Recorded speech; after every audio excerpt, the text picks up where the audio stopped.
नमस्कार, आप देख रहे हैं बड़ी बहस और आपके साथ मैं हूं आलोक। यूपी में राज्यसभा चुनाव से पहले ही बीएसपी को बड़ा झटका लगा। बीएसपी की ओर से प्रत्याशी दरअसल रामजी गौतम के 10 प्रस्तावकों में से 5 ने अपना प्रस्ताव वापस ले लिया। ऐसे में अब रामजी गौतम की उम्मीदवारी पर संकट खड़ा हो गया। इन 5 प्रस्तावकों ने पहले ही समाजवादी पार्टी के मुखिया अखिलेश यादव से मुलाकात की थी, जिसके बाद अब बसपा में बगावत के सुर दिखाई देने लगे।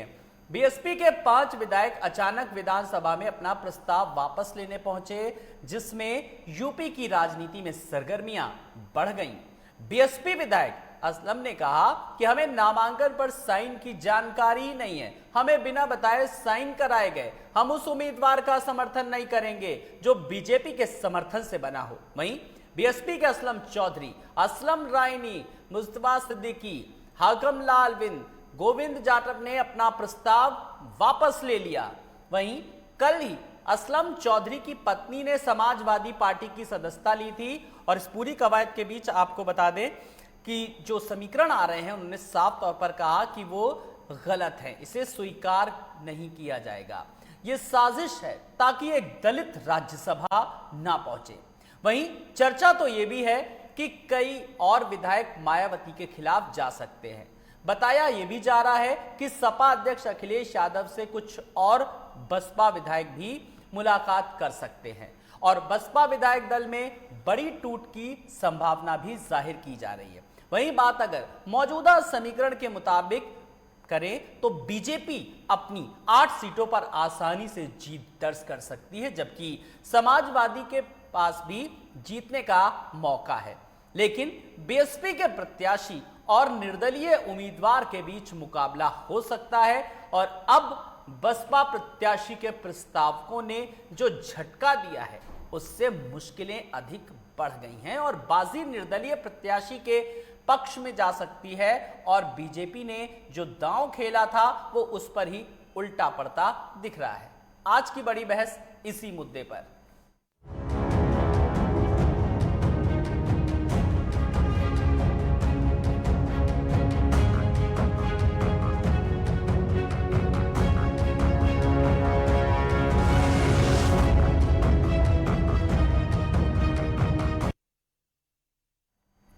अब आपको जल्दी से पहले बीएसपी के बगावती विधायकों के जल्दी से नाम बता देते हैं ग्राफिक्स के जरिए।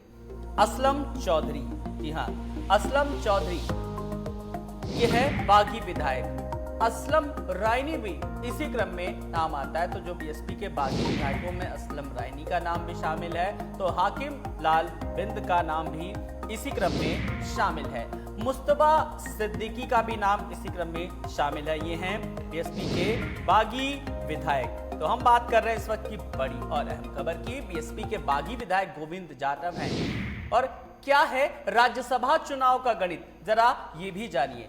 यूपी विधानसभा में अभी 395 विधायक हैं और विधायकी की 8 सीटें खाली हैं।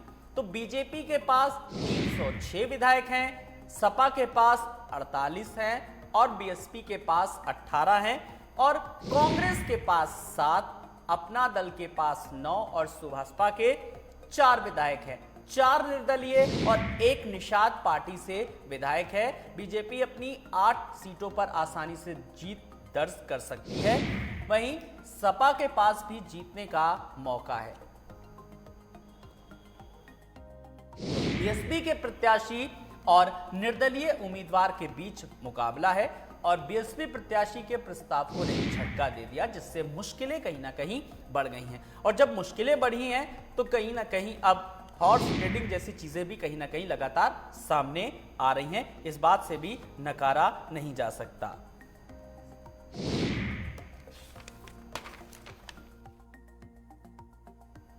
तो जल्दी से आए हुए मेहमानों से अपने दर्शकों का तारुफ करा देते हैं, जिनसे आज हम इस राज्यसभा चुनाव के बारे में क्या समीकरण, नफा नुकसान के और हॉर्स ट्रेडिंग जैसे तमाम सारे सवाल उठ रहे हैं, एक स्वस्थ बहस कराने की कोशिश करेंगे। हमारे साथ स्टूडियो में जुड़ गए हैं संतोष यादव जी, जो कि आरएलडी प्रवक्ता हैं। संतोष जी नमस्कार, बहुत बहुत स्वागत है आपका।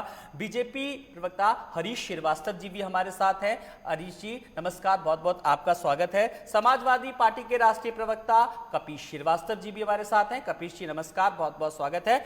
और वरिष्ठ पत्रकार प्रभात त्रिपाठी जी भी हमारे साथ हैं। प्रभात जी नमस्कार, बहुत बहुत स्वागत है। और आज बहुत सारी चीजों को हम आज आपसे जानेंगे और समझेंगे जिस राज्यसभा चुनाव को लेकर के जो समीकरण बैठ रहे हैं। मैं आज पहला सवाल जरा, क्योंकि राज्यसभा का चुनाव जब हम बात करते हैं प्रत्यक्ष और अप्रत्यक्ष रूप से किस तरीके से बड़ा ही थोड़ा सा पेचीदा होता है अन्य चुनावों से, तो मैं आज सबसे पहले वरिष्ठ पत्रकार के पास आऊंगा, प्रभात जी के पास। प्रभात जी, जिस राज्यसभा चुनाव को लेकर के, जिन सीटों को लेकर के जो जद्दोजहद चल रही है, जरा सा मोटे मोटे तौर पर, जरा सा बहुत सरल सी भाषा में हमारे आम दर्शकों की को समझाइए जरा।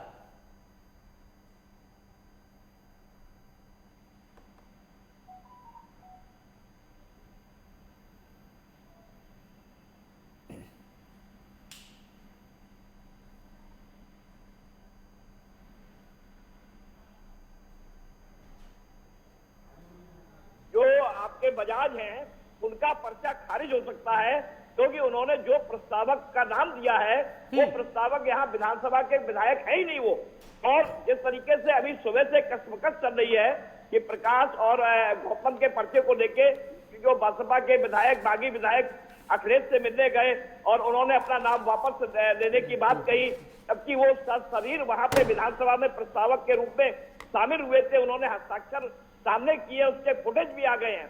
तो टेक्निकल पॉइंट ये कहता है कि अगर दोनों प्रत्याशी के पर्चे खारिज होते हैं तो एक सीट विधर्ट हो जाएगी और वो सीट रिक्त मानी जाएगी, उसका नोटिफिकेशन फिर से होगा। लेकिन मुझे ऐसी जानकारी मिल रही है कि गौतम के पर्चे को सही पर्चा माना जा रहा है, क्योंकि एक सेट, जो 3 सेट दाखिल किए थे उसमें एक सेट पूरा सही है उनका। और अब जो विधायक अपना तर्क दे रहे हैं कि हमने अपने पर्चा वापस ले लिया है, समर्थन वापस ले लिया है, ऐसा नहीं होता है, क्योंकि जब नामांकन की प्रक्रिया होती है और नामांकन जिस समय तक किया जाता है उस समय प्रस्तावक के रूप में ये 5 एमएलए थे। लेकिन अब इनका राजनीतिक जो वजूद है, पार्टी इनके ऊपर कार्रवाई करेगी, संस्था इनकी जाएगी, वो एक अलग मैटर है। लेकिन इन्होंने 2022 के चुनाव को देखते हुए, क्योंकि ये माइनॉरिटी के ये एमएलए हैं, इनको अपना भविष्य आगे देखना है 2022 का, तो ये कई दिनों से अखिलेश के संपर्क में भी थे। लेकिन जिस तरीके से उत्तर प्रदेश के अंदर राज्यसभा का चुनाव जब होता है और हॉर्स ट्रेडिंग होती है, प्रकाश बजाज के ऊपर आरोप लग रहा है कि निर्दलीय के रूप में वो जरूर लड़ रहे हैं, लेकिन उन्होंने एक अपनी थैली भी खोल दी है, 5-5 करोड़ के ऑफर भी दिए हैं। तो अब ऐसी स्थिति में भारतीय जनता पार्टी अपना 9वां प्रत्याशी 23 एमएलए उनके एक्स्ट्रा है, वो जिता सकती थी। लेकिन हमेशा भाजपा के ऊपर आरोप लगता था कि ये हॉर्स ट्रेडिंग करते हैं, राज्यसभा का चुनाव होता है तो इस बार भारतीय जनता पार्टी ने अपनी रणनीति बदली और ये आरोप लग रहा है कि बीएसपी और भाजपा का कहीं ना कहीं अंदरूनी गुप्त समझौता है। तो ये आरोप लगा के ही ये 5 एमएलए जो मुस्लिम कम्युनिटी के 4 एमएलए हैं, उन्होंने अपना दांव खेला और समाजवादी पार्टी की तरफ जाने का पहले से विचार था उनका। तो ये जो गणित पूरी बन रही है, ये सियासी गणित 2022 की तैयार की जा रही है। बिल्कुल, इससे 2022 के नजरिए से भी हम देखेंगे, उस पर भी हम बात करेंगे। लेकिन हरीश जी, इस बदली हुई रणनीति में समीकरण कहां गड़बड़ा गए? भारतीय जनता पार्टी के पास जितना संख्या बल है, उस संख्या बल के हिसाब से पार्टी नेतृत्व ने अपने कैंडिडेट घोषित किए थे। 8 कैंडिडेट के लिए 296 की वोट की आवश्यकता है और वो हमारे पास क्लियर कट 8 कैंडिडेट के जीतने के लिए वोट थे। 90 कैंडिडेट के लिए हमारे पास जो विधायक की जो वोट की संख्या है वो कम थी। इसलिए भारतीय जनता पार्टी नेतृत्व ने हार्स ट्रेडिंग न हो या इस तरह की चीजें जो होती हैं वो न हो, उसके मद्देनजर रखते हुए क्लियर कट उतने ही प्रत्याशी उतारे जो क्लियर कट जीत सकते। और जो ये बुआ और भतीजे का मामला है जी, एक साथ सरकार चलाए हैं, 19 का चुनाव ये लोग एक साथ लड़े हैं, तो अब इनके बीच क्या खिचड़ी पक रही है तो यही बता सकते हैं। और बहुत सारे प्रभात त्रिपाठी जी ने, लेकिन मेरे एक सवाल का जवाब दे दीजिए। बीजेपी ने जो बिसात बिछाई थी, इस पर तो सपा बाजी मार ले गई। बीजेपी की क्या बिसात थी? बीजेपी अगर बिसात बिछाती तो नवा कैंडिडेट उतारती जी। भारतीय जनता पार्टी अगर इस पे कुछ काम करती तो अपना नवा कैंडिडेट उतारती हो और समर्थन ठीक करने का प्रयास। लेकिन हमको ये लग रहा था कि हमारे पास कुल अगर हम अपना दल के वोट मिलाएं तो 14-15 वोट हमारे पास हैं और हमको जरूरत है 36 वोट की कुल टोटल। तो इस वजह से जो मुझे लगता है कि हमारे नेतृत्व ने तय किया कि जो हमारे 8 कैंडिडेट हैं वो क्लियर कट उनकी विजयश्री सुनिश्चित से हो रही, जो संख्या बल है, और इसलिए नया कैंडिडेट हमने नहीं उतारा। जी कपीश जी, सपा ने पहले से ये सारा का सारा जो सिनेरियो जो सामने आ रहा है, ये सब पूरा का पूरा गणित पहले से तैयार कर रखा था क्या? आलोक जी, बहुत सीधी सी बात है, समाजवादी पार्टी के ना कोई गणित है और ना कोई केमिस्ट्री है। बहुत सीधी सी बात यह है कि जो तोहमत जड़ा जा रहा है वो सिर्फ इसलिए जड़ा जा रहा है कि समाजवादी पार्टी शुचिता की राजनीति में विश्वास करती है और हॉर्स ट्रेडिंग का पेटेंट अगर पेटेंसी किसी ने लिया है तो वो भारतीय जनता पार्टी ने लिया है। ये ठीकड़ा पता नहीं कहां से हमारी पार्टी के सर पे फोड़ रहे हैं, लेकिन हकीकत ये है कि ये इनके और बसपा का अंदरूनी मामला है, इससे समाजवादी पार्टी का कोई लेना देना नहीं है। देखिए 9 इनके राज्यसभा सांसद जीते हुए थे और इनके पास उतनी ही शक्ति आज भी मौजूद है। ये सिर्फ अपने विधायक का ये बसपा के विधायक आप तोड़ रहे हो, विधायक है जो बसपा के विधायक आप तोड़ रहे हो, कह रहे हो हमारा कोई लेना देना नहीं है। बहुत सीधी सी बात यह है कि भारतीय जनता पार्टी और बहुजन समाजवादी पार्टी का कहीं ना कहीं इस राज्यसभा में जो बीएसपी की प्रत्याशिता रही है उस राम जी गौतम की, वो उसके पीछे कहीं ना कहीं इन लोग का गठजोड़ रहा है और ये समाजवादी पार्टी नहीं कह रही है। मैंने कहा कपिल जी के खुद विधायक तो बसपा के आप तोड़ रहे हो कि हम अपने लोगों के तो अपनी पार्टी के ले रहे हो, क्योंकि दोनों के समर्थन आपने दिया, जबकि बहुजन पार्टी की विचारधारा में बहुत कुछ समान, इसीलिए हम लोगों ने 2019 के इलेक्शन में। कपिल जी मेरे एक सवाल का जवाब दीजिए। अच्छा खासा जो सिनेरियो जो तस्वीर नजर आ रही थी, एक सीट आपको मिल रही थी, एक बीएसपी को मिल रही थी, तो क्या जरूरत थी विधायक तोड़ने की? नहीं, हम ये भारतीय जनता पार्टी से पूछिए, समाजवादी पार्टी का तो कोई लेना ही देना नहीं है। समाजवादी पार्टी ने एक टिकट दिया है प्रोफेसर साहब को और वो जीत कर आएंगे, इस बात की गारंटी है, तो हमसे क्या लेना देना? हमारा कोई दूसरा कैंडिडेट है ही नहीं। अब जो निर्दलीय समर्थन दिया निर्दलीय को कि नहीं दिया आपने? आप ऐसे नहीं कह सकते कपिल जी। कपिल जी मेरी बात सुनिए कि हमारा कोई लेना देना नहीं है, ये बात नहीं कह सकते। मैं इस पर आऊंगा, आप जवाब तैयार करके रखिएगा, क्योंकि अखिलेश यादव ने भी बीएसपी विधायकों से मुलाकात की थी, तो कौन सा आखिर एजेंडा सेट किया था वो उन्होंने खुद भी कहा। इस बात से नकारिएगा मत, मैं आऊंगा आपके पास, इस सवाल का जवाब लूंगा। पास कोई साक्ष्य हो तो दिखा दीजिए। जी साक्ष्य क्या, आप मुझे बताइए कि इस मुलाकात को किस नजरिए से देखा जाए। मुझे साक्ष्य नहीं जरूरत है, इस मुलाकात को किस नजरिए से देखा जाए। ठीक चुनाव के पहले किस तरीके से मुलाकात होती है? मुलाकात हुई ही नहीं है। हाँ मैं सीधी बात कह रहा हूं, अगर मुलाकात होती तो इतनी मीडिया की आंखें लगती मुलाकात कोई पार्टी कार्यालय में है और इस बात का जिक्र भी सामने आया है, इस बात का जिक्र भी सामने आया है। संतोष जी, आप तो जिस तरीके से कानून के जानकार हैं, पेचीदगी आ जाती है, इस पूरी कवायद के बीच जो चल रहा है, जो समीकरण सामने आ रहा है, ये एक स्वस्थ लोकतंत्र की क्या यही परंपरा है क्या? नहीं, अब कानून की बात आपने कर दिया तो ये तो स्वस्थ परंपरा खैर नहीं है। वो कानून की बात आप न छोड़िए, इस पे स्वस्थ परंपरा नहीं है। लेकिन ये बात ये जरूर है कि ये जो चुनाव राज्यसभा का हो रहा है, ये 2022 के चुनाव को देखते हुए बीजेपी और बीएसपी ने अंदर खाने गठबंधन करके इस तरीके के माहौल को बनाया है कि बीजेपी अगर चाहती तो उनके 9 कैंडिडेट जीत सकते थे, लेकिन उन्होंने एक छोड़ दिया बसपा के लिए। अगर बीजेपी ने ऐसा ना किया होता, इनके पास अपना दल के भी विधायक थे, बसपा के उनके अपना दल के विधायक थे और जो बचे हुए इनके विधायक थे, तो ये अगर चाहते तो इनका एक कैंडिडेट और जीत सकता था, लेकिन उन्होंने बसपा के लिए सीट छोड़ दिया। अब बसपा के सामने समस्या थी कि उनके पास केवल 18 ही विधायक हैं। अब 18 विधायक है तो उनको कहीं ना कहीं तो हाथ पैर मारना पड़ेगा। अब हाथ पैर मारते मारते उनके साथ में ऐसा हो गया है कि उनके ही विधायक उनको छोड़ के चले गए, बल्कि वो कह रहे हैं कि अपना पर्चा वापस, हम अपना समर्थन वापस ले रहे हैं। तो उनका तो पर्चा ही खारिज होना चाहिए। पर्चा इसलिए खारिज होना चाहिए कि जब कोई विधायक, जब कोई एमएलसी, जब कोई राज्यसभा सदस्य पर्चा दाखिल करके अपना पर्चा वापस ले सकता है, तो कोई व्यक्ति जिसने समर्थन किया है, प्रस्ताव किया है, तो तो उसको अपना प्रस्ताव या समर्थन वापस लेने का पूरा अधिकार है। तो उनका तो पर्चा खारिज हो जाना चाहिए रामजी गौतम जी का। तो कुल मिला के ये 2022 की तैयारी है। बीजेपी और बीएसपी की अगली रणनीति ये है कि 2022 में क्या होना वो गठबंधन राज्यसभा में दिख गया। जी चलिए, अगली क्या रणनीति होगी प्रभात जी? जैसा कि अभी संतोष जी ने भी कहा कि 2022 के लिए सब कुछ हो रहा है और बीएसपी के लिए जो सीट छोड़ी गई, जो कटसी दिखाई गई, जो सहानुभूति दिखाई गई, उसका एसपी ने फायदा उठा लिया। लेकिन यूं ही नहीं, बीएसपी को बीजेपी की बी टीम कहा जाता था। कटसी जो सहानुभूति दिखाई गई वो फैक्टर भी सामने आया। क्यों प्रभात जी? देखिए आलोक जी, मैं इस चीज को नहीं मानता हूं कि बीएसपी और बीजेपी एक ओर में बैठे हैं। मैं नहीं मानता हूं। बीएसपी अपनी राजनीतिक आइडियोलॉजी को नहीं चौपट कर देगी, वो अपने सत्ता को कुर्बान नहीं कर देगी, क्योंकि आने वाले समय 2022 में वो भी एक लड़ती हुई पार्टी दिखाई देगी।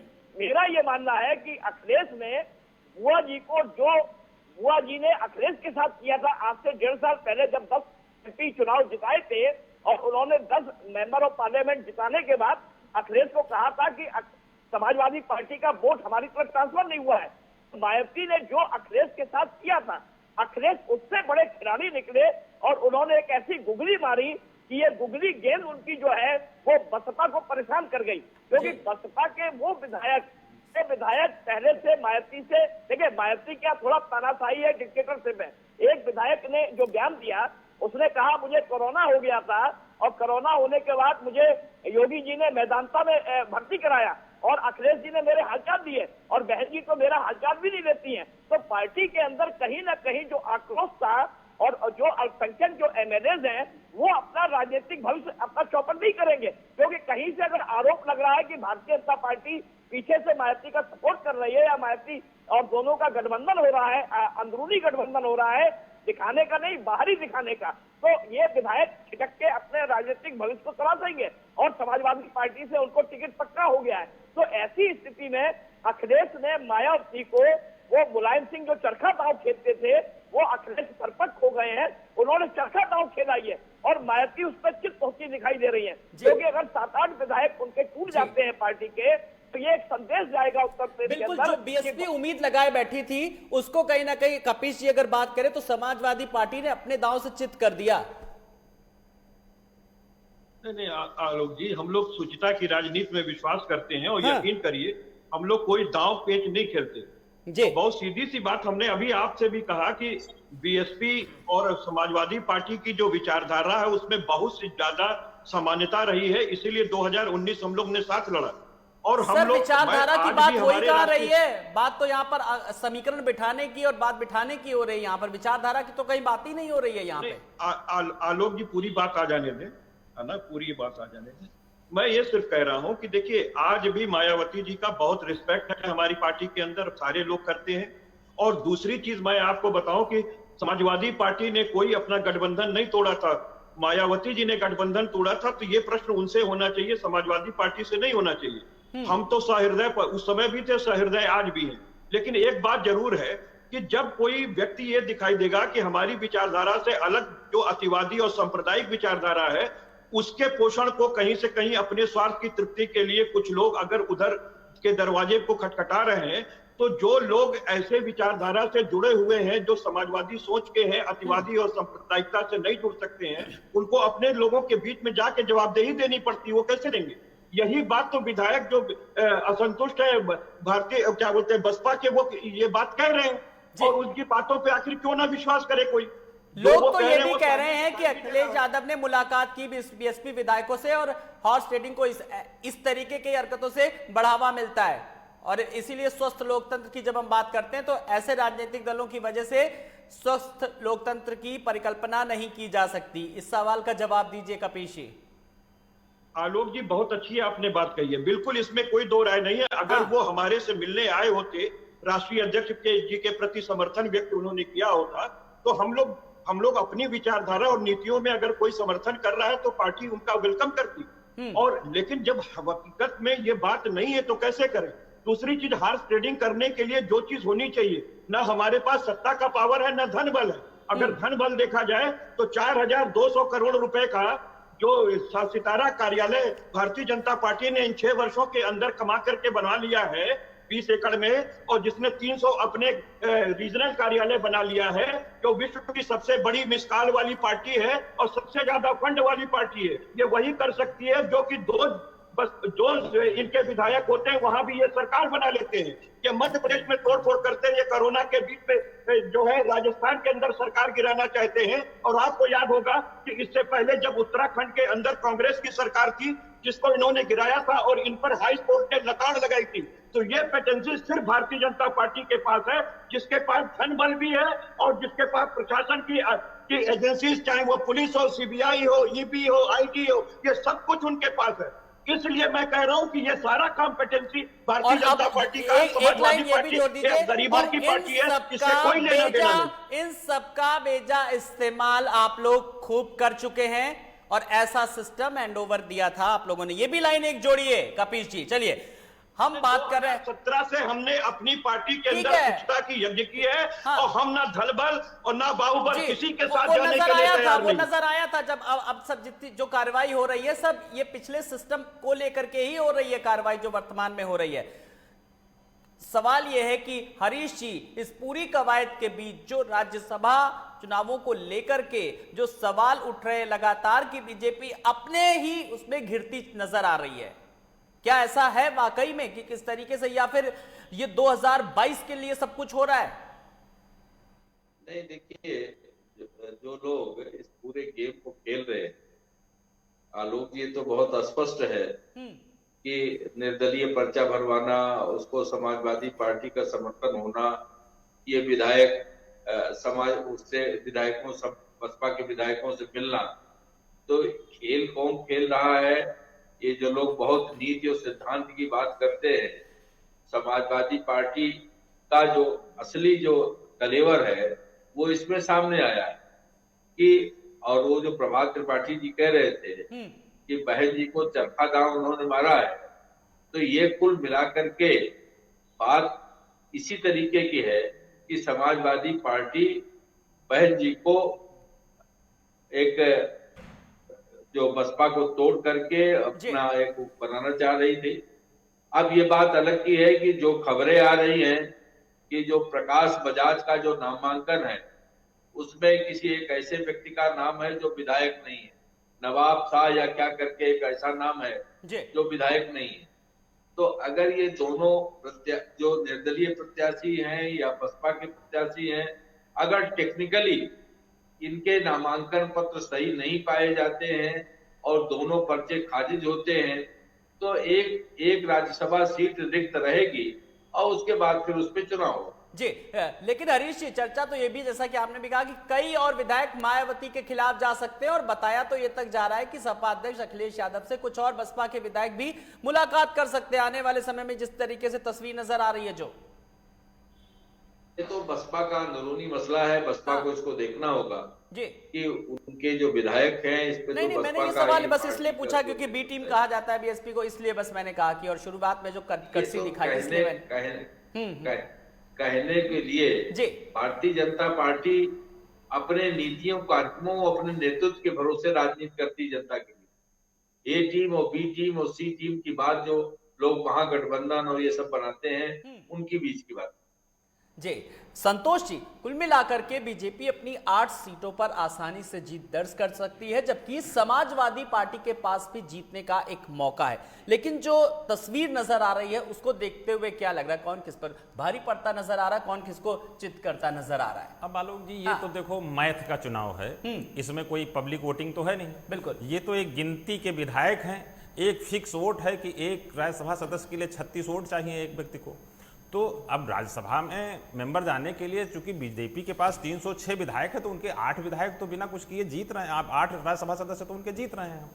90 पे जो चक्रव्यूह की रचना बीजेपी द्वारा की गई थी वो फेल हो गई है जी। वो चक्रव्यूह जो है बीजेपी का और बीएसपी का जो मिलकर हुआ था जी, वो फेल हो गया। तो जो अच्छा असंतोष जी ये बताइए कि जो गड़बड़ाए हैं समीकरण नवी सीट को लेकर के, तो वो कहां पर आखिर लूपहोल्स किसके नजर आ रहे हैं?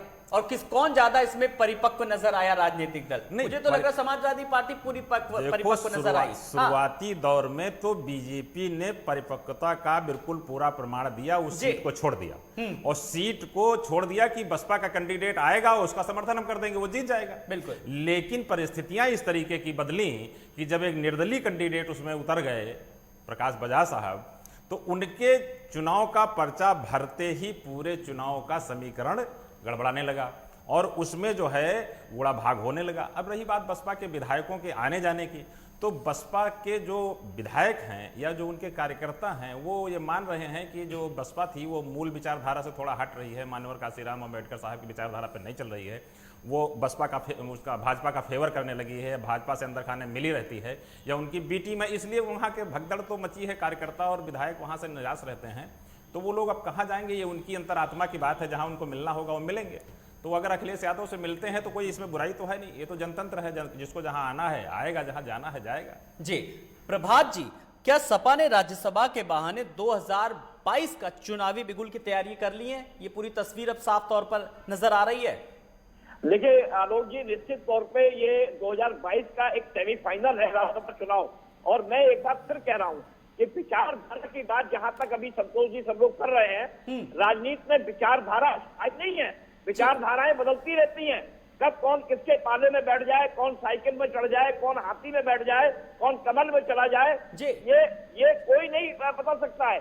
अभी 2022 का जब चुनाव 21 आएगा, जुलाई अगस्त का पीरियड, तो आप देखिएगा पार्टियों के अंदर भगदड़ होगी, और वो भगदड़ इसलिए होगी कि क्या समाजवादी पार्टी भारतीय जनता पार्टी से लड़ती हुई नंबर 2 की पार्टी दिखाई दे रही है।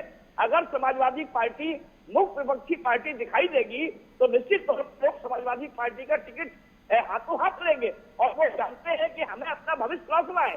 देखिए राजनीति में न कोई स्थायी दोस्त है, न कोई दुश्मन है, कौन किसके पाले में कब बैठ जाएगा कोई कुछ नहीं कहा जा सकता है। लेकिन राज्यसभा के जो ये चुनाव की बात है, मुझे अभी अभी सूचना मिल रही है कि प्रकाश पंत का पर्चा खारिज हो गया है।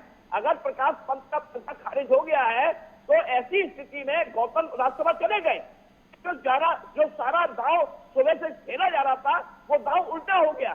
तो ये स्थिति, क्योंकि प्रकाश पंत के पर्चे में एक विधायक जी ने जो साइन किए थे वो विधायक ही नहीं है उत्तर प्रदेश के, और फर्जी साइन थे वो। तो ऐसी स्थिति में राज्यसभा के चुनाव में सारी कड़े खुल गई है, लोगों के चेहरे खुल गए हैं, लोगों का ये सामने चेहरा आ गया है, दोहरा मापदंड आ गया है कि कौन किस तरीके से राजनीति कर रहा है। प्रभात जी, तो किसको कहेंगे किसका असली चेहरा सामने आ गया, किसकी पोल खुल के आ गई, किसके चुनावी जो समीकरण थे वो फिट बैठ गए? विधायक समाजवादी पार्टी में अखिलेश से मुलाकात करते हैं, वो विधायक बाद में और पहुंचते हैं और बाद में आके ये कहते हैं कि मुझे 2 काली गाड़ी लगी हुई थी, किस गाड़ी में किसने बैठा दिया और मैं अखिलेश से मिला ही नहीं। तो ये इस तरीके की जो बातें आती हैं, क्योंकि उन्हें मालूम है कि हमारे ऊपर कार्रवाई की लटक दिखती है, अभी 1.5 साल का 1.25 साल का विधायकी का समय बाकी है। तो ऐसी स्थिति में बहुजन समाज पार्टी कार्रवाई करने जा रही है। उनके लालजी वर्मा ने कह दिया है कि बागी विधायकों के खिलाफ कार्रवाई होगी। तो अब जो राज्यसभा का चुनाव था, प्रकाश पंत का पर्चा खारिज होने के बाद वो चुनाव की स्थिति और जो गणित थी वो सब खत्म हो जाएगी, और ऐसी स्थिति में गौतम का राज्यसभा जाना तय हो जाएगा। ये लोग जीत जाएंगे। ये सारी स्थितियां जो है 2022 के लिए है, और समाजवादी पार्टी ये बताना चाहती है कि हम अगर उत्तर प्रदेश के अंदर 2022 में भारतीय जनता पार्टी से सीधे लड़ते हुए दिखाई दे रहे हैं, और मेरा राजनीतिक लाभ बढ़ रहा है क्योंकि लोग उनसे संपर्क में हैं। बिल्कुल कपीश जी, जो तस्वीर नजर आ रही है जैसा कि प्रभात जी ने भी कहा, यानी कि अब 2022 की बात करें, थोड़ा आगे की बात कर ले, तो अब आप लोगों ने साफ तौर पर संदेश जो देना चाह रहे थे वो दे दिया, वो संदेश की टक्कर दे रहे हैं जबरदस्त। नहीं, इसमें कोई दो राय नहीं है, और पिछले कई वर्षों से आप देख रहे होंगे कि समाजवादी पार्टी बढ़ी रही है, और भारतीय जनता पार्टी ने जो 2017 में इलेक्शन बाइलक बनाया है, हाँ। मैं इसलिए कह रहा हूं कि हमारा काम पहले भी बोलता था और अब और चढ़ करके बोलेगा, क्योंकि ये जो 15 साल कहते चले आए कि हमारी डबल इंजन की सरकार होगी तो हम वो सपनों का उत्तर प्रदेश बनाएंगे।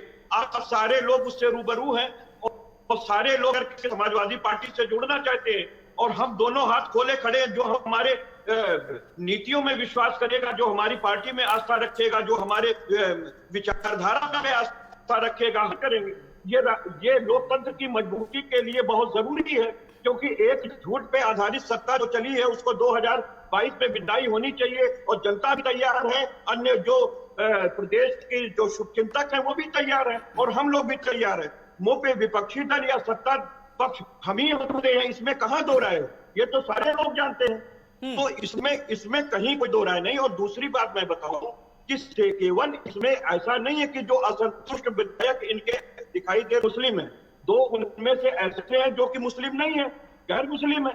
लेकिन तीसरी चीज आपको और बता दें कि देखिए, सरकार इनकी है, गवर्नर इनके है, पर्चा कैसे खारिज होना है इसमें मत जाइए। आपने तो बहादुर का भी देखा ही था कि किस तरह से पर्चा प्रधानमंत्री जी के खिलाफ जो किया था सेना का जवान, उसके साथ क्या किया गया। तो वो हो सकता है। एक चीज ये आप सोचिए कि बीएसपी के जो 5 प्रस्तावक हैं, लीगल तरीके से अगर आप इस बात को देखिए, क्योंकि मैं एक एडवोकेट भी हूं, इसलिए मैं आपको कह रहा हूं कि देखिए, जब वो व्यक्ति साथ रहे हैं कि हम वहां दाखिल करते समय थे ही नहीं, हम उपस्थित ही नहीं थे, कि हमारा सिग्नेचर नहीं था, कि इस पर बिना जांच कराए कैसे कोई पर्चा खारिज कर देगा।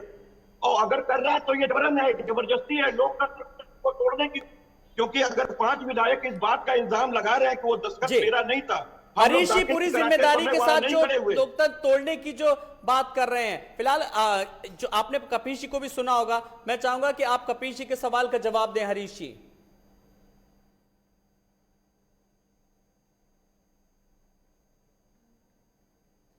जी हरीश जी, आप मुझे सुन पा रहे हैं? जी हरीश जी तक लगता हमारी आवाज नहीं पहुंच पा रही है, लेकिन हम लगातार जिस तरीके से कपिल जी ने भी बात अपनी रखी, और कुल मिलाकर के सवाल यही उठ रहा है कि राज्यसभा चुनाव में क्या हॉर्स ट्रेडिंग हो रही है, या इसकी एक शुरुआत हुई थी, एक बानगी देखने को मिली थी, संतोषी कह सकते हैं पूरी तरीके से। हालांकि मामला बहुत ज्यादा बढ़ा नहीं, लेकिन वो तस्वीर पास आते आते कहीं ना कहीं दूर हुई। आलोक जी, हॉर्स ट्रेडिंग की बात आप यूपी की क्यों कर रहे हैं?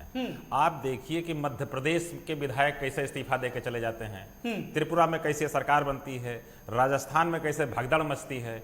इसके पहले यहाँ के राज्यसभा सांसद संजय सेठ और बुक्कल नवाब एमएलसी कैसे भाजपा में शामिल हो जाते हैं। तो ये कोई नई बात थोड़ा है ये हॉर्स ट्रेडिंग की। बीजेपी तो मैथ के मामले में बिल्कुल माहिर है।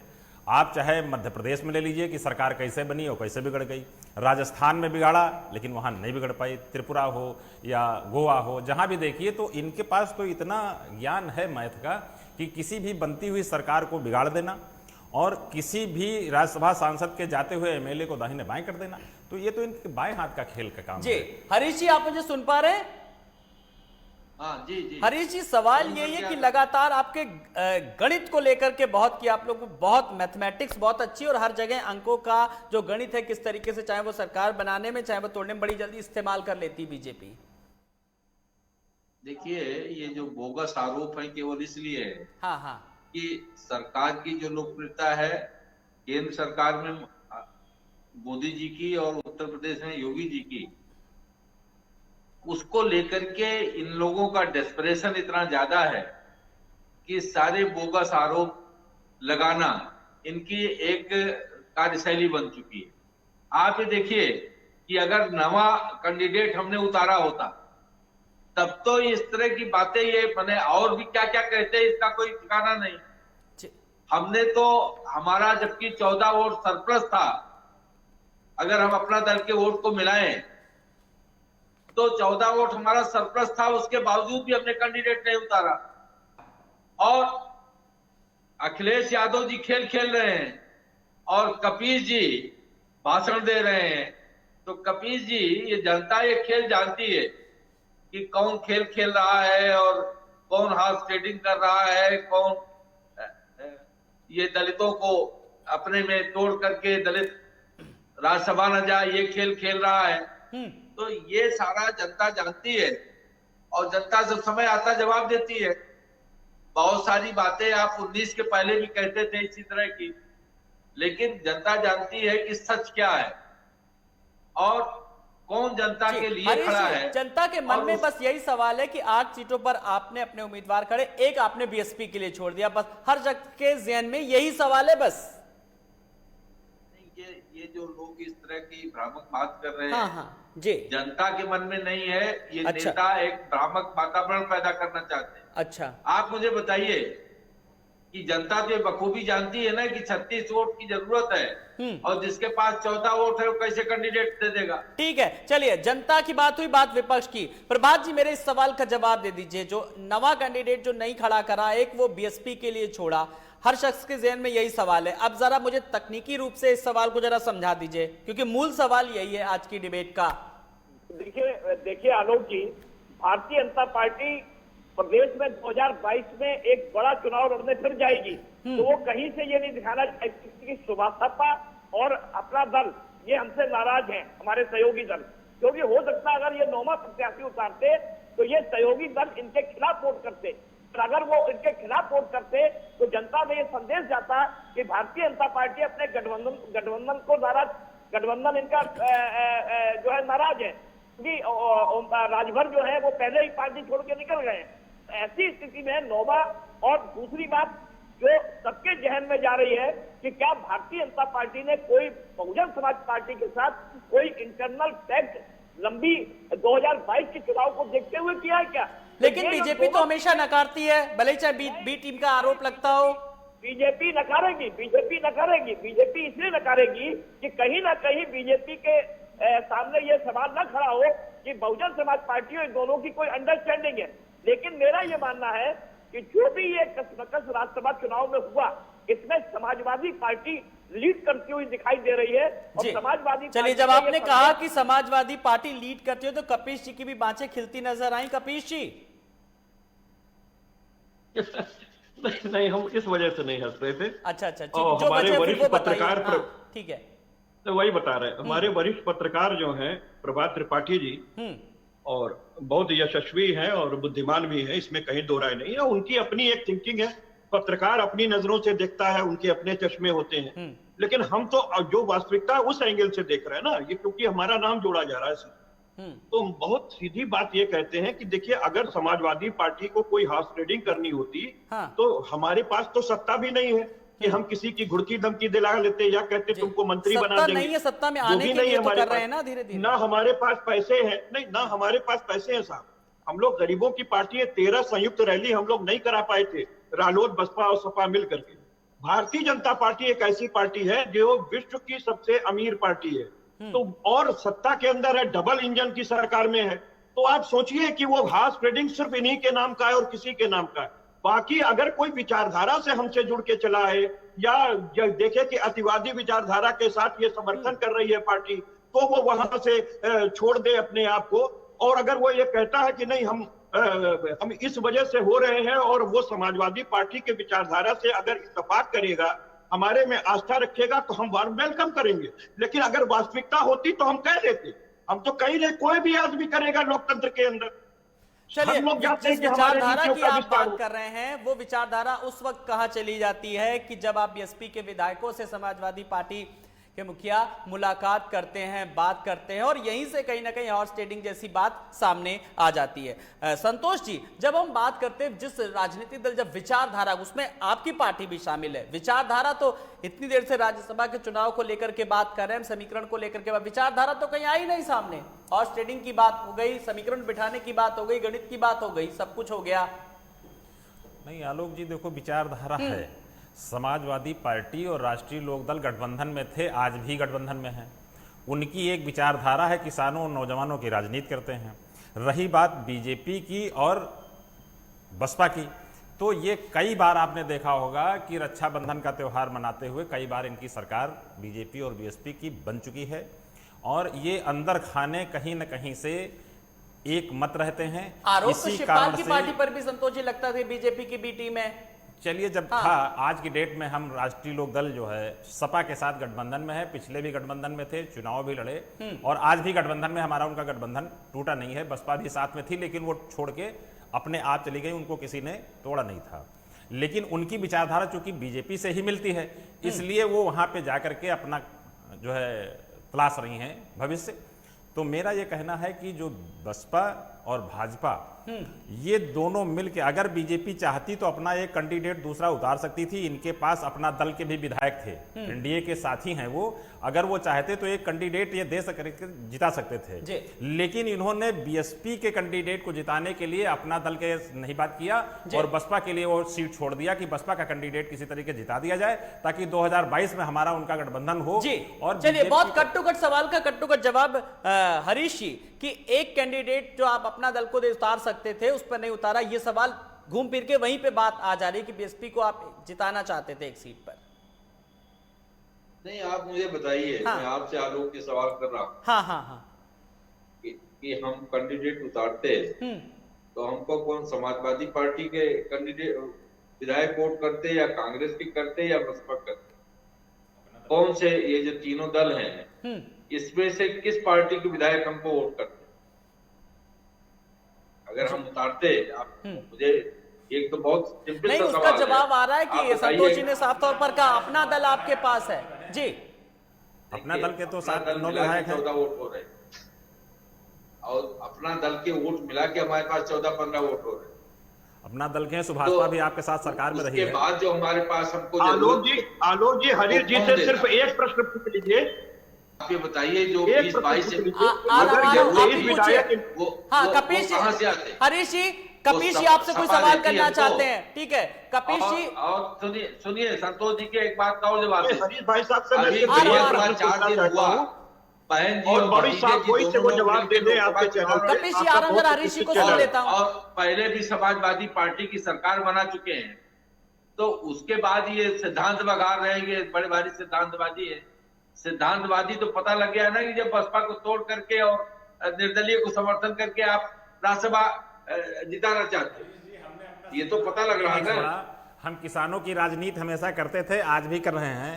हमारा इसीलिए सपा से गठबंधन है। हमने अपनी विचारधारा कभी नहीं बदली, हम किसी की सरकार में रहें या न रहें, लेकिन हमने अपनी जो अपना सिद्धांत था कि हम किसानों की राजनीति करते हैं, नौजवानों की राजनीति करते हैं, चाहे गेहूं हो, चाहे गन्ना हो, चाहे आलू हो, उन किसानों की हम बात करते हैं। आप जो है व्यापारियों की बात करते हैं, तो हमारी विचारधारा कहाँ बदल गई? आपको तो जो है अडानी अंबानी इसका काम करना है। हम लोग तो किसानों की, नौजवानों की और जो दलित है, पिछड़ा है, जो तमाम गरीब हैं, उनकी राजनीति करके तुम्हारी विचारधारा तो कभी बदली नहीं। आपकी जो राजनीति है वो हमेशा उद्योगपतियों की रही है। उद्योगपतियों का कर्जा आप माफ करते रहे हैं, उद्योगपतियों के लिए आप काम करते हैं। किसानों के लिए आपने क्या किया? किसानों के लिए अभी आपने भंडारण के लिए छूट दे दिया। मेरी बात सुन लीजिए, मेरी बात हरीश जी सुन लीजिए। किसानों के लिए आपने उद्योगपतियों को भंडारण के लिए छूट दे दिया, इसीलिए आप देख रहे हैं कि आलू 50 रुपए किलो बिक रहा, प्याज 80 रुपए किलो बिक रहा, 150 रुपए में दाल बिक रही है। और जो धान है, किसान का धान 10 रुपया किलो आप नहीं खरीद रहे हैं। तो हम जो है किसान की राजनीति करते हैं और करते रहेंगे। आप उद्योगपतियों की राजनीति करते हैं, लेकिन जनता के मुद्दे कौन उठा रहा है? चलिए एक एक फाइनल। हरीश जी आप अपनी बात रखिए, अपनी बात जी। मैंने कहा ना कि किसानों के लिए कौन काम कर रहा है, ये देश और प्रदेश की जनता को पता है। किसने किसानों को चीनी मिलें बेच दी थी और किसने बंद चीनी मिली को, बेची गई चीनी मिलों को फिर से चलाने का काम किया, किसने गेहूं और गन्ना खरीद का काम किया, उसको भुगतान देने का काम किया, लोगों को खाद मुहैया कराया, किसानों को पानी मुहैया कराया, बिजली मुहैया कराया। ये सब उत्तर प्रदेश के लोग भी जानते हैं, देश के लोग भी जानते हैं। तो ये कहने मात्र से कि हम किसानों के लिए काम करते हैं, युवाओं के लिए काम करते हैं, काम नहीं हो जाता केवल कहने मात्र जी। चलिए फिलहाल अभी चाहे हम किसानों के हितों की बात करें या अगर हम आम जनता की बात करें, तो बढ़ती महंगाई पर काबू पाना सबसे बड़ी इस वक्त चुनौती है सरकार के सामने भी। आप अपनी बात संतोष जी रखना चाहते हैं? जी जल्दी सिर्फ ये बताना चाहता हूं, ठीक बताइए कि जो ये एसेंशियल गुड्स कम्युनिटीज एक्ट था उसको इन्होंने समाप्त कर दिया। भंडारण की क्षमता व्यापारियों की बढ़ा दिया कि कोई भी व्यापारी कितना भंडारण करेगा उसके ऊपर कोई रोक नहीं है। इसीलिए उन्होंने आलू का भंडारण किया, प्याज का भंडारण किया, दाल का भंडारण किया। आज समाज का गरीब तबका जो 200 रुपया मजदूरी पाता है वो 50 रुपए किलो आलू खरीद रहा है और 80 रुपया किलो टमाटर खरीद रहा है और 150 रुपए किलो दाल खरीद रहा है। तो मेरा कहना है जो किसान विरोधी ये कानून लेके आए हैं, इससे आम जनता भी प्रभावित हो रही है। किसान का धान 10 रुपया किलो नहीं बिक रहा है। मेरी भी बहुत किसानों से बात हुई, क्योंकि बात राज्यसभा चुनाव की हो रही है, लेकिन किसानों का मुद्दा आया है तो मैं उस पर बात रखूंगा। किसानों को लेकर के मैंने भी बहुत डिबेट करी। किसानों को अभी जो सरकार जो बिल लाई है, जब सरकार लगातार बात कह रही कि 2022 तक किसानों की आय दुगना करने का लक्ष्य रखा गया है, उनके हितों की बात कर रही है, किसानों को लेकर के अपनी प्रतिबद्धता जाहिर कर रही है, लेकिन असल मायने में विपक्ष जो है वो भी सीधे तौर पर कहीं ना कहीं गुमराह कर रहा है किसानों को। और किसानों का बिल अभी तक किसी ने पढ़ा नहीं किसानों ने, और विपक्ष सीधे तौर पर गुमराह कर रहा है। नहीं, मैंने भी बहुत लोगों से बात करी है। चलिए प्रभात जी, कुल मिलाकर के बात किसानों की हुई, बात विचारधारा की हो रही है इस चुनाव को लेकर के। कुल मिलाकर के 2022 के लिए आप किस तरीके का, और एक स्वस्थ लोकतंत्र की परंपरा, क्या यही परंपरा है जो चल रहा है? देखिए आलोक जी, हाँ। विचारधारा के बारे में मैंने फिर कहा कि विचारधारा को ये लोग तिलांजलि दे देते हैं, सत्ता हासिल करनी है, और आज जो विपक्ष में है वो सत्ता प्राप्त करने के लिए कई चीजें कहते हैं और सत्ताधारी लोग अपना बचाव करते हैं। मेरा ये कहना है, मानना है कि उत्तर प्रदेश के 2022 के चुनाव में भारतीय जनता पार्टी के सामने अगर समाजवादी पार्टी लड़ती हुई दिखाई दे रही है, तो बहुजन समाज पार्टी कहीं ना कहीं ये संदेश देने में विफल रही कि वो भारतीय जनता पार्टी से नहीं मिली हुई है। अगर बहुजन समाज पार्टी को अपनी तस्वीर साफ करनी है, तो ये राज्यसभा के चुनाव के बाद जो उनकी टूट हो रही है पार्टी के अंदर, उनको बताना पड़ेगा कि उनके पार्टी के अंदर कोऑर्डिनेटर और जो व्यवहार है पार्टी के अंदर, जो विधायक नाराज है वो क्यों बाहर जा रहे हैं। तो ये सारी स्थिति विचारधारा की बात, अगर ये भी संतोष जी कह रहे हैं किसानों के लिए देश की आजादी के बाद 47 किसने क्या काम किया है, बहुत सारे करते हैं लोग जब सत्ता में आते हैं। तो आज जो वर्तमान सरकार चल रही है वो भी दावा कर रही है कि मैं नई कृषि नीति लाया। और अरे आप एक नाम तो ले लीजिए आरोप और प्रत्यारोप जी, आप एक नाम ले लीजिए कि चौधरी चरण सिंह ने अपना पूरा जीवन किसानों के लिए लगा दिया। आप एक नाम लीजिए, और जब पश्चिम में बीजेपी भी प्रचार करने जाती है तो पहले चौधरी चरण सिंह का ही नाम लेती है। किसान की तस्वीर अभी कौन सी बदली के अंदर? किसान आज भी गरीब है, किसान आज भी परेशान है। कौन सी किसानों की तस्वीर बदल गई? लोग कर्ज माफी की बात करते हैं, लोग दुगनी आय देने की बात करते हैं, किसानों की तस्वीर किसने बदली है? किसने बदली तस्वीर आप बताइए? चौधरी चरण सिंह भी किसानों के नेता रहे हैं। जी बिल्कुल। कपिश जी, एक फाइनल कमेंट मैं आपसे भी चाहूंगा। कुल मिलाकर के आप लोगों की जो रणनीति थी पूरी तरीके से कामयाब हुई, और अब आगे का लक्ष्य क्या है, जरा ये भी बता दीजिए हमारे दर्शकों को। हमारी नीति गरीबों के साथ है, गुरबों के साथ है, और अपने प्रदेश के चतुर्दिक विकास के साथ है, और किसी चीज से समाजवादी पार्टी का कोई लेना देना नहीं। दूसरी चीज, मैं एक बात ये कह रहा था कि हरीश जी से मैं पूछना चाहता था कि ठीक है, चलिए आपको ये लगा कि आप अपना नौवा नहीं जिता सकते हैं, आपने नहीं लाया, लेकिन मैं ये पूछ रहा हूं, जब आपके 23 एक्सेस हो रहे थे, अपना दल के 9 एक्सेस हो रहे थे, 4 निर्दलीय थे, और बहुत से लोग आपसे संपर्क में हैं, इसमें कहीं दो राय नहीं, आपने पिछला भी 9 सीटें जीती थी। मैं सिर्फ एक बात ये पूछना चाह रहा हूं, तो फिर आपने अपना दल को भी क्यों नहीं खड़ा करा दिया? आपका गठबंधन था, आप उसके किसी कैंडिडेट को राज्यसभा के लिए खड़ा के शायद मुझे मेरी समझ से हरीश जी नहीं दे पाए। अच्छा हरीश जी, चलिए आप जल्दी से बस एक कपिश जी के सवाल का जवाब दे दीजिए। बार बार फिर अपना दल को लेकर के सवाल उठ रहे हैं। आखिर फिर ये फिर 23 अन्य किसको देंगे वोट? मैंने को देंगे कि नहीं देंगे, यही बता दें। मैंने पहले जवाब दिया कि ये जो बोगस आरोप हैं कपिश जी, इसको कोई भरोसा नहीं करने वाला आपके बोगस आरोप। लोग देख रहे हैं कि बसपा को आपने तोड़ा, निर्दलीय को आपने समर्थन दिया, वो जवाब दे दीजिए, आपकी रणनीति का हिस्सा था। मैं पूछ रहा हूँ, उससे दूसरे का जवाब दे दीजिए। तंत्र में 23 जो अनैतिक आचरण होता है को मत देंगे कि नहीं देंगे, यही बता दीजिए किया। ये स्वस्थ आचरण नहीं है, ये स्वस्थ लोकतांत्रिक आचरण का प्रतीक नहीं जो समाजवादी पार्टी ने किया। ये उत्तर प्रदेश के लोग देख रहे हैं, समझ रही है, आपकी भी बात समझ रहे हैं, हम भी समझ रहे हैं। हम लोकतांत्रिक मूल्यों को पहचानते हैं, इसलिए पूरी तरीके से ओपन आपको नहीं कर रहे। लोकतांत्रिक मूल्य से आप बार-बार सकते हैं, उत्तर प्रदेश जानता है, तो निश्चित रूप से समय आने पे आपको जवाब दिया है, 2 बार फिर जवाब देगा। जी हरीश जी, एक सवाल का और जवाब चाहूंगा जल्दी से छोटे से। क्या मायावती जी जो बीजेपी के खिलाफ थी, अब बीजेपी का समर्थन चाह रही हैं? लोग ये सवाल पूछ रहे हैं मुझसे, क्या पूछिए बीजेपी प्रवक्ता से। नहीं, ये तो मायावती जी से पूछिए। भारतीय जनता पार्टी तो अपने आप अकेले लड़ती चुनाव। ये कल पिछला चुनाव भतीजे के साथ लड़ी थी मायावती जी, अगला चुनाव किसके साथ लड़ेंगी वही बता सकती हैं। अच्छा, चलिए फिर अब कभी मायावती जी से मिलेंगे तो फिर पूछेंगे जब कि सरकार बनाने के साथ बीजेपी के साथ भी सरकार बनाई, क्या कुछ कटु अनुभव रहे और क्या कुछ अनुभव रहे, वो भी हम पूछेंगे तमाम सारे सवाल। जी फिलहाल संतोष जी एक फाइनल कमेंट आज की डिबेट का कुल मिलाकर के। मैं आलोक जी ये कहना चाहता हूं कि 2022 का जो चुनाव होगा उसकी ही रणनीति इस चुनाव में बन गई है। उसकी रणनीति के तहत ही बीजेपी ने अपना एक कैंडिडेट नहीं उतारा था कि जो बचे हुए हमारे और अपना दल के वोट हैं वो हम बसपा कैंडिडेट को जिता करके उसको अपने फेवर में लेकर के अगला गठबंधन 2022 का हम तय करेंगे। इस रणनीति के तहत इन्होंने काम किया था जो इनका फेल हो गया। जी प्रभात जी, राज्यसभा का चुनाव अप्रत्यक्ष रूप से होता है, लेकिन कहीं ना कहीं ये प्रत्यक्ष रूप से भी अब ज्यादा रोमांचक दिख रहा है, और जिस तरीके से तमाम सारे साम दाम दंड सब कुछ नजर आ गया इसमें चुनावी समीकरण। नहीं, निश्चित तौर पे ये चुनाव अगर होता है, वैसे तो मुझे नहीं लग रहा है कि चुनाव होगा, निर्विरोध प्रत्याशी जीत जाएंगे, लेकिन अगर चुनाव होता है तो सबकी कलई खुल जाएगी कि कौन पार्टी किसके साथ है, कौन सत्ता के लालच में है, कौन हॉर्स ट्रेडिंग, किसने आके पैसा यहाँ फैली खोली और पैसा बांटा, और 2022 में कौन किसके साथ है। मेरा ये कहना है कि जो भी चुनाव अगर होता है तो ये स्थिति होगी, लेकिन ये पूरा खेल 2022 के लिए जो किया जा रहा है उसमें अब ये देखना होगा कि भारतीय जनता पार्टी की रणनीति आगे क्या होगी और वो छोटे छोटे दलों को किस तरीके से विभाजित रखेगी, क्योंकि अगर छोटे छोटे दल अलग अलग रहेंगे और अलग अलग चुनाव लड़ेंगे तो उसका सीधा फायदा भारतीय जनता पार्टी को होता हुआ दिखाई देगा।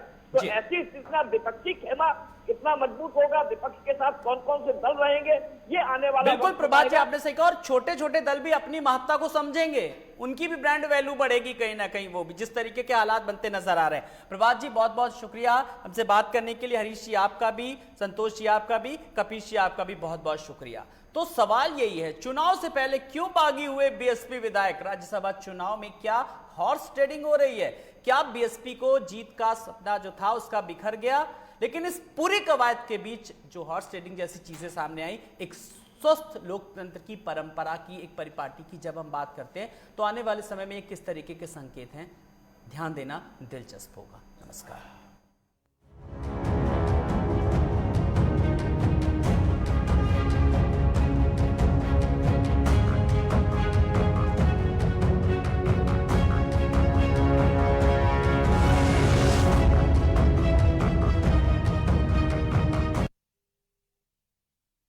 मुल्तानी कोका, कफ सिरप, तुलसी, वसा, यस्ती मधु, पिपली के गुणों से भरपूर, जो खांसी पर करे तुरंत असर, ताकि बदलते मौसम के साथ आप न बदलें। बुलेट की रफ्तार से बताएंगे देश के हालात, जानेंगे पिछले 24 घंटे की सभी खबरें खास।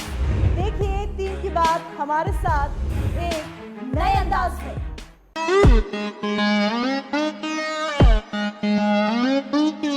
बॉलीवुड फिल्म निर्देशक अनुराग कश्यप पर यौन शोषण के गंभीर आरोप लगाने के बाद चर्चा में आई अभिनेत्री पायल घोष ने राजनीति में उतरने का फैसला कर लिया है। पायल घोष रामदास अठावले की राजनीतिक party Republic party of India में शामिल होंगी। इस बात की अटकलें काफी दिनों से चल रही थी, लेकिन अब इसकी पुष्टि हो गई है कि जल्द ही रामदास पायल घोष को अपनी पार्टी में शामिल करवाएंगे। सुशांत सिंह राजपूत केस अभी तक पूरी तरह से सुलझा भी नहीं था कि सुशांत सिंह राजपूत के केस में ड्रग्स के एंगल से जांच कर रही एनसीबी ने एक और ड्रग्स सप्लायर को गिरफ्तार किया है। इस केस में एनसीबी की ये 24वीं गिरफ्तारी है। इससे पहले एनसीबी ने अर्जुन रामपाल के गर्लफ्रेंड के भाई को भी गिरफ्तार किया था। पता चला है कि इस ड्रग्स सप्लायर की जानकारी भी उन्हीं के भाई से मिली है। इस हफ्ते के बिग बॉस 14 में नॉमिनेशन का मुद्दा सामने आने के बाद मशहूर सिंगर कुमार सानू के बेटे जान कुमार सानू इन दिनों बिग बॉस हाउस में काफी मुश्किलों का सामना कर रहे हैं। जान को अक्सर घर में निशांत और निकित अंबोली के साथ देखा गया है। वहीं singer Rahul Vaidya big boss house में नेपोटिज्म का मुद्दा उठाए हैं। इस बात की जानकारी कलर्स के ऑफिशियल इंस्टाग्राम अकाउंट पर अपलोड की गई एक वीडियो से सबसे पहले मिली थी। Bollywood actress Kangana Ranaut social media पर काफी एक्टिव रहती हैं। कंगना रनौत ने ट्वीट कर फिर से संजय राउत पर निशाना साधा है। कंगना ने इस ट्वीट के साथ 2 फोटोज भी शेयर किए हैं, जिसमें एक फोटो में उनके बंगले के गेट के बाहर का तस्वीर है, तो वहीं दूसरी तरफ भगवान की एक फोटो है। सदी के महानायक अमिताभ बच्चन सोशल मीडिया पर काफी एक्टिव रहते हैं और फैंस को अपने दिन प्रतिदिन की जिंदगी के बारे में पोस्ट के जरिए जानकारी देते रहते हैं। इसी बीच अब अमिताभ ने अपने इंस्टाग्राम और ट्विटर पर अपनी खुशी जाहिर की है। पोलैंड के व्रोक्ला शहर ने उनके पिता हरिवंश राय बच्चन के नाम पर चौराहे का नाम रखा है। खुद अमिताभ ने इस बात की जानकारी अपने सोशल मीडिया के अकाउंट के जरिए दी। बॉलीवुड और टीवी एक्ट्रेस मंदिरा बेदी अपनी फिटनेस से सभी का ध्यान खींचती रहती हैं। फिलहाल मंदिरा मां बनने की खबर की वजह से काफी चर्चा में छाई हुई हैं। 43 साल की मंदिरा बेदी एक बेटी की मां बन गई हैं। हालांकि मंदिरा ने इस बेटी को जन्म नहीं दिया है। मंदिरा और उनके पति राज कौशल ने 4 साल की बेटी तारा को गोद लिया है। इंस्टाग्राम पर एक खूबसूरत फैमिली पिक्चर शेयर कर मंदिरा ने अपनी बेटी तारा को लोगों से मिलवाया। बॉलीवुड की क्वीन कंगना रनौत ने अपनी अपकमिंग फिल्म तेजस की तैयारी शुरू कर दी है। कंगना ने सोशल मीडिया पर एक वीडियो शेयर किया है। इसमें वो डायरेक्टर सर्वेश मेवाड़ा और विंग कमांडर अभिजीत गोखले के साथ एक वर्कशॉप में हिस्सा लेती नजर आई। रवीना लोध ने हाल ही में इंस्टाग्राम वीडियो में फिल्ममेकर महेश भट्ट पर सनसनीखेज आरोप लगाए थे। रवीना ने महेश और उनके भाई मुकेश भट्ट पर आरोप लगाते हुए कहा कि ये दोनों इस फिल्म इंडस्ट्री के सबसे बड़े डॉन हैं। इनकी वजह से बहुत से कलाकारों ने अपनी लाइफ बर्बाद कर दी। हाल ही में महेश भट्ट ने बॉम्बे हाई कोर्ट में अभिनेत्री रवीना लोध के खिलाफ 1 करोड़ रुपए की मानहानि का मामला दर्ज करवाया है। नीतू कपूर सोशल मीडिया पर भी काफी एक्टिव रहती हैं और नई नई तस्वीरों और वीडियो शेयर किया करती हैं। अब नीतू कपूर को लेकर बड़ी खबर सामने आई है। रिपोर्ट्स के मुताबिक नीतू कपूर फिल्मों में कमबैक करने जा रही हैं। खबरों की माने तो नीतू कपूर ने अब फिल्मों में अनिल कपूर के साथ वापसी करने का मन बना लिया है। करीना कपूर और करिश्मा ने बालकनी में फोटो शूट करवाया है। उनकी फोटो शूट की तस्वीरें काफी वायरल हो रही हैं।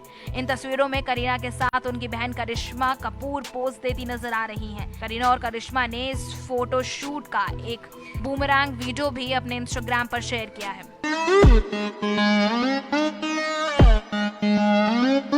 कूका तुलसी गिलोय अर्क, इसमें तुलसी के साथ गिलोय भी है। इसका रोजाना इस्तेमाल आपकी इम्यूनिटी बढ़ाता है। कूका तुलसी गिलोय हमारी इम्यूनिटी के लिए।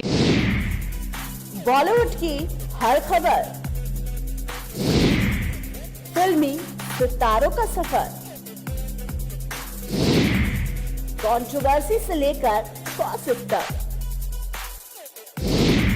लिंकअप से लेकर ब्रेकअप तक, देखिए हर हलचल बॉली तड़का में हर रोज दोपहर 12:30 बजे सिर्फ लाइव टुडे पर। वारदात की तह तक होगी पड़ताल, जुर्म की हर दास्तां होगी बेनकाब, हर अपराधी का होगा पर्दाफाश। देखिए क्राइम फाइल्स सोमवार से शनिवार रात 10:30 बजे सिर्फ लाइव टुडे